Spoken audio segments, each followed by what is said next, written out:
ரோஹித் சர்மா, விராட் கோலி ஆகியோர் அடுத்தடுத்து ஓய்வை அறிவித்ததால இளம் வீரர்கள் அடங்கிய இந்திய அணி இங்கிலாந்து தொடரை எதிர்கொண்டுட்டு இருக்காங்க. இங்கிலாந்துல உள்ள லீட்ஸ்ல நடந்து வரும் முதல் டெஸ்ட் போட்டியின் முதல் இன்னிங்ஸ்ல இந்தியாவில் SSV ஜெய்ஸ்வால் அவர்கள், கேப்டன் சுப்மன் கில் மற்றும் விக்கெட் கீப்பர் ரிஷப் பண்ட் ஆகியோர் சதம் விளாசி இந்தியா பாத்தீங்கன்னா 471 ரன்களை சேர்க்க உதவியது. நல்ல டோட்டலை பதிவு பண்ணிருக்கும் இந்திய அணி முதல் டெஸ்ட் போட்டியில வெற்றி பெறுவதற்கான நம்பிக்கையை விதைத்துள்ளது. நம்பிக்கையை காப்பாற்றும் விதமாக சிறப்பாக பந்து வீசிய பும்ரா அவர்கள் 3 விக்கெட்டுகளை வீழ்த்தினார். இங்கிலாந்துக்கு எதிரான முதல் இன்னிங்ஸ்கள்ல ஜாக் கிராவ்லி, பென் டெக்கெட் மற்றும் ஜோ ரூட் 3 பேரையுமே அவுட் ஆக்கி பும்ரா அவர்கள் முதல் ஆசிய பந்து வீச்சாளராக புதிய சாதனை ஒன்றை படைச்சிருந்தார்.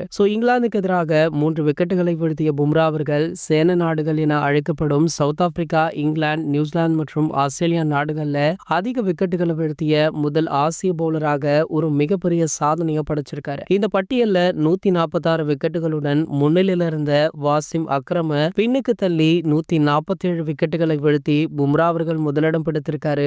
இதனால ரசிகர்களை தாண்டி பல செலிபிரிட்டிஸுமே இவருக்கு வாழ்த்துக்களை தெரிவிச்சிட்டு இருக்காங்க. இது போன்ற கிரிக்கெட் செய்திகளை பத்தி நீங்க உடனே தெரிஞ்சுக்க நம்மளுடைய கிரிக்கெட் நியூஸ் அப்டேட் சேனலை மறக்காம சப்ஸ்கிரைப் பண்ணிக்கோங்க.